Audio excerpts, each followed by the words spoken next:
Hey, welcome back to the Disney Plus Everyday Challenge, and today we have Eight Below. This is a Disney film starring Paul Walker, the late Paul Walker, sadly. It is from 2006. It's 2 hours and 1 minute long, really about 2 hours long, because that 1 minute is really just foreign credits. Uh, Still important for the voiceovers for other countries, but in this case, we come in a little under 2 hours. So, um, not only is this a Paul Walker film.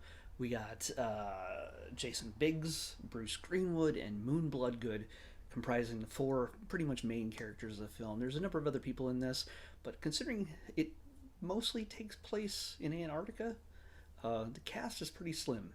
So, and the other eight stars of the film, the eight down below in Antarctica, are the dogs. And I don't remember all their names. Bruce Greenwood was really good at remembering them, but I am not.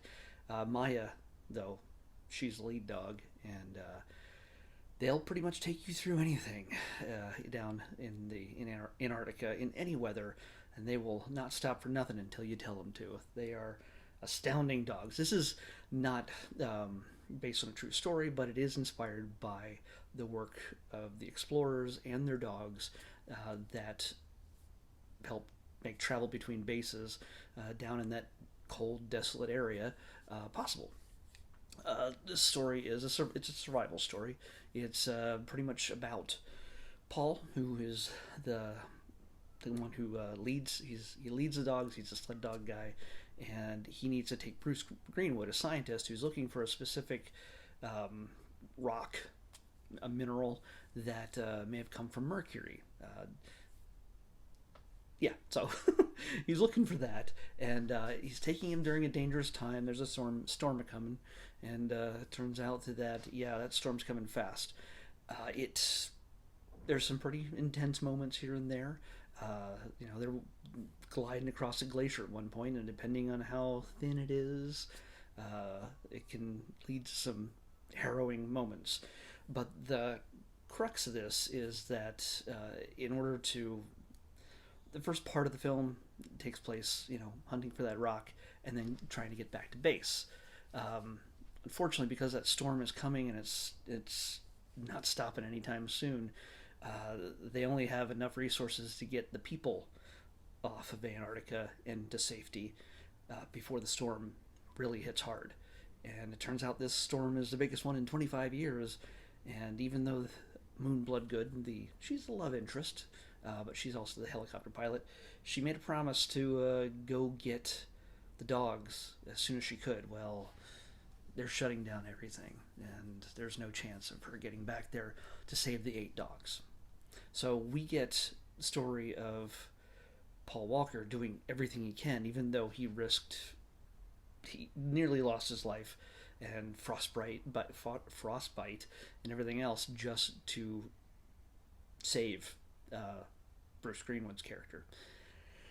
Uh, I'm not going to spoil too much else because it's pretty much there's lots of things to happen, but you pretty much expect when you read the description or see the trailer that this is about Paul trying to get back to his dogs to save their lives, and the dogs' effort, which is again pretty much a silent segment of the film. It's they keep going back to the dogs and showing how they survived. They survive a very long time, and they show you how they do it, and they show you that not all of them make it back alive, unfortunately, but it is a treacherous, horrid period of the year. It's wintertime, which is the opposite of northern hemisphere. So what we have in United States, Europe, that's all summertime. Down below, southern hemisphere, it is cold. It is winter. So it's a very harsh winter, and the dogs are doing their best to survive up against between lack of food, lack of warmth. But that's cold. Okay, I'm redundant here. Okay, then other than that, they run across a few animals that have a little better time handling the elements. Um, so yeah, I'm not going to spoil some of that. There's some pretty harrowing moments with the animals, with the dogs. There is a sequence with a whale, and I'm mentioning this only because of the effects involved. It's a practical effect. It's not a digital whale, and yeah, from what I could tell, for the most part, all the major sequences above water are real, not digitally constructed. If they are, they're partially digitally constructed, like details. But they made a set, and the set you can tell when they're on a set. Unfortunately, it's you can tell when they're they're probably shot it in Canada or somewhere cold and snowy. But I didn't check.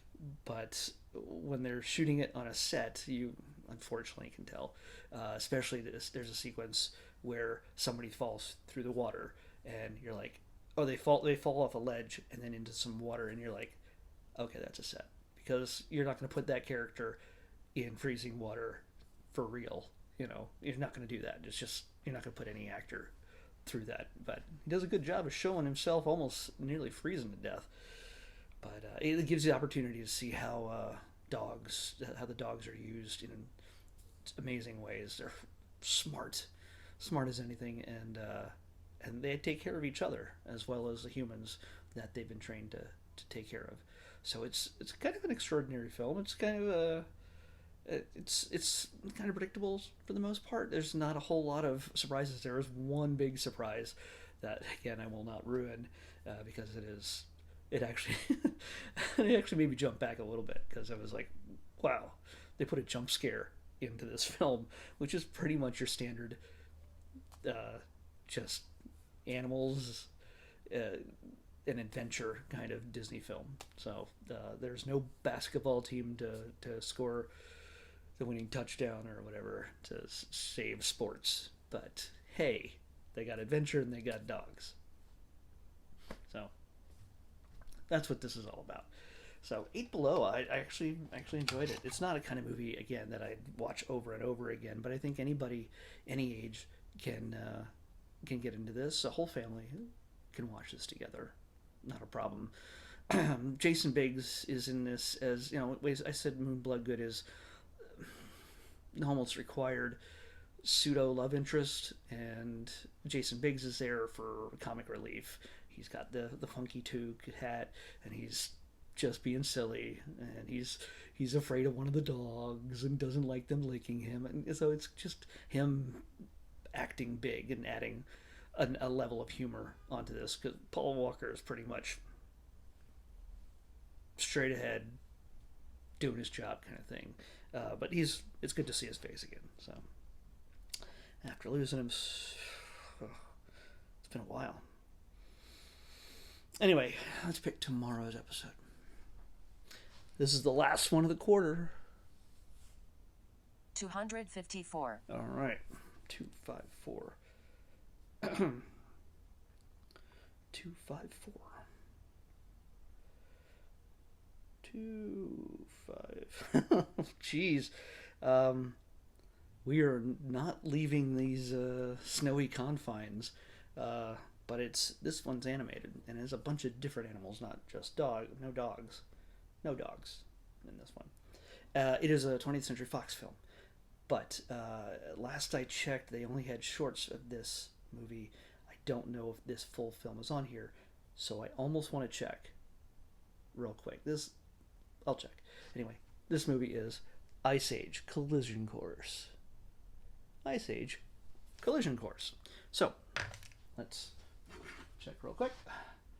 You can see how I do this.